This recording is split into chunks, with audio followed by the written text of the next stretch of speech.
and they're used for all of those ends. Can I finish with a personal question? You're how old now? 82. Why haven't you mellowed? Because I look at the world, and there's things happening in the world which should lead anyone to become indignant, outraged, active, and simply engaged. I mean, look, we're in a position right now where there are, among the many threats we face, which go on all the time, there are two which literally threaten species survival. That's serious, and they're both being escalated.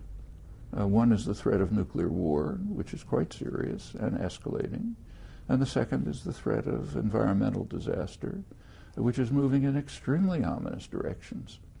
Take a look at the new Congress, for example. Just about every new congressional representative who came in last November is a climate denier. In fact, Congress has already moved to ban funding for the most mild environmental efforts. And furthermore, unfortunately, many of these people are true believers.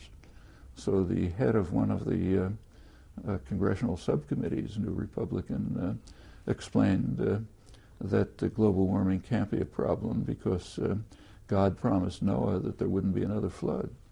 Others are just supported by... But why do you care about stupid people? Stupid people. These people have power, and they're carrying out actions.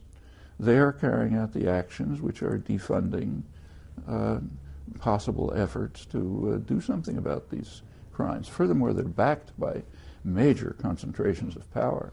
The major business lobbies, for example, have announced that they're funding big propaganda campaigns to convince people that this doesn't matter. These are serious issues.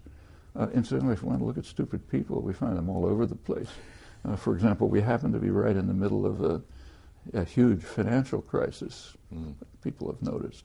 And you trace that back. A lot of it comes from a fanatic religious belief in what's called the efficient market hypothesis. That's pure fanaticism. Dominated the economics profession, dominated the Federal Reserve.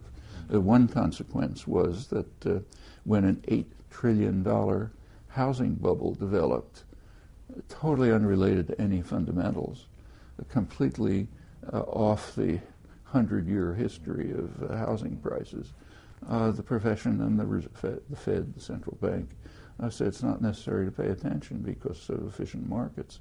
I mean, is that very different from God promised Noah? That's great.